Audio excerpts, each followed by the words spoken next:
Hello, I'm Jess and welcome to Liminal Selves, where we discuss everything messy in between. Today, I wanted to talk to you about quitting my corporate job. So 5 months ago, I hit a wall in my corporate job. I was stuck doing the admin work with no opportunities for growth, an increasingly demanding CEO, and the inability to speak up about my exhaustion because the company culture was simply, well, everyone's burned out. Every day, I sat in my car with tears in my eyes, blasting Piece of Me by Britney Spears in an attempt to hype myself up whilst I was really questioning, what the hell am I doing? Seriously, what the hell was I doing?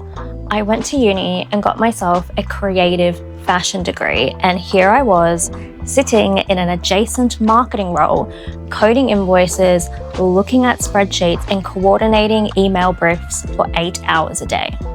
With every day that passed, my mind was becoming increasingly scattered and fatigued. It got to a point where I couldn't even do the simplest of tasks, like making a sandwich, without having a mental breakdown. My creative spirit was breaking and my soul was leaving my body. I had to leave, but how could an overachieving perfectionist leave her nice on paper job with nothing else lined up? Well, I had no choice, or at least I felt I had no choice. The last few corporate roles that I had completely ate away at my spirit, to the point where I wanted absolutely nothing to do with the corporate 9-to-5 ever again. But there was a slight, major problem. What else was I supposed to do? I didn't know. But after living in mental disarray for the last few years, something told me that I wasn't going to find the answer by throwing myself into another make-do role. I needed space to breathe, and therefore instead set the goal to rest, find hobbies, exercise, and hopefully the light bulb will switch on. And so I handed in my resignation and walked out of that office with immediate relief. So here I am, 5 months later, and well, the light bulb has not gone off. Though, I will say I have learned some key data points these last few months. But before I get into it, I wanted to make something clear. Prior to quitting my job, having a financial safety net was an absolute must. I had two. Luckily, my corporate job had allowed me to build up my savings and emergency fund. And then so I used it for this quarter-life crisis. And my partner was my biggest advocate, and he was super keen in supporting me finding my spark again. If I didn't have these two things, savings and a supportive partner, I would have not quit my job. I quit because I was stressed, burnt out, and depressed. If I had quit without these things in place, I would have only exacerbated these feelings. For those questioning if they should take the leap of faith, perhaps my list of unexpected outcomes will help you make that decision.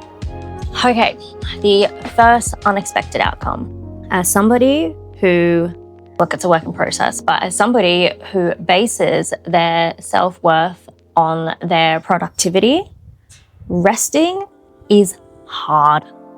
At first, resting was blissful. I was on cloud 9, going for walks during the day, playing my Sims on the Nintendo Switch, going to the gym. It was absolutely amazing. My mind was silent in the best way possible. No noise and no fuss, only time to enjoy and play.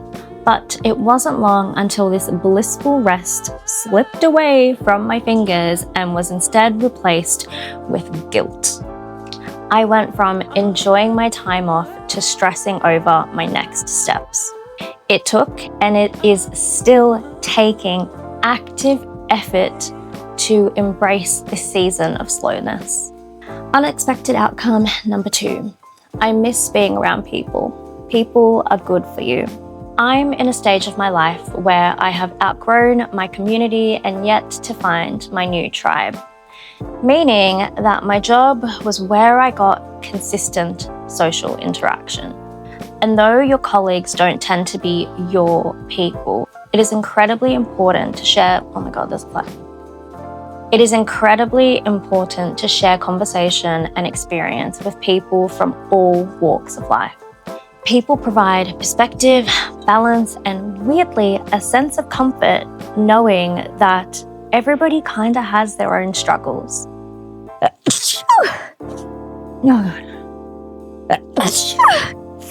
Oh gosh. Okay. Not having community keeps you stuck in your own problems. And this has absolutely been me these last few months, a spiral of my own problems. Oh my gosh. So now I'm making the intentional effort to go to a few social events in my area. Unexpected outcome number 3. What's liberating at first becomes hard. Being in charge of your own schedule is so much more challenging than you think. Once again, at the start, being in charge of my own schedule was incredible. It was absolutely everything that I have ever wanted. I could easily carve my day up into life admin, walks, going to the gym, all according to my own preference. 5 months later though, being in charge of my own schedule has become increasingly difficult. When you're lost at sea and your compass doesn't clearly point in one direction, it is incredibly hard to keep momentum when you don't know what you're aiming for. Unexpected outcome number 4. You feel separate from the world in both a good and bad way. In one way, you're like, woohoo, I've escaped the matrix. I can go to the gym whenever I want. I can go for walks during the day. I can go to the post office and run past the grocery store. And oh my God, how good is it to run errands when the world is quiet during the weekday? But at the same time, the world is so quiet. I haven't spoken to anyone other than my partner in days. This can be isolating. Unexpected outcome number 5. Things fall into place when you fall into place. In the same way that Prince Charming won't just show up on your doorstep, opportunities won't either. You have to go after them. Now, I don't necessarily think you have to be in hyper masculine hustle mode, but I do think that when you take one step towards the universe takes a few steps towards you. There's a bit of a dance to it. One conversation, one event, one decision can nudge you towards a timeline of opportunities. Friends don't randomly pop up in your living room, and job offers don't just appear in your mailbox. Get out there, I promise you, your courage will always pay off. So, in summary, I won't sugarcoat it. Being someone who likes to keep myself busy, I thought I would have found my thing by now. Quitting corporate in the pursuit of something aligned has been hard. But staying in that soul-sucking office would have been detrimental. Whatever path you choose, there will likely be difficult moments and unforeseen outcomes.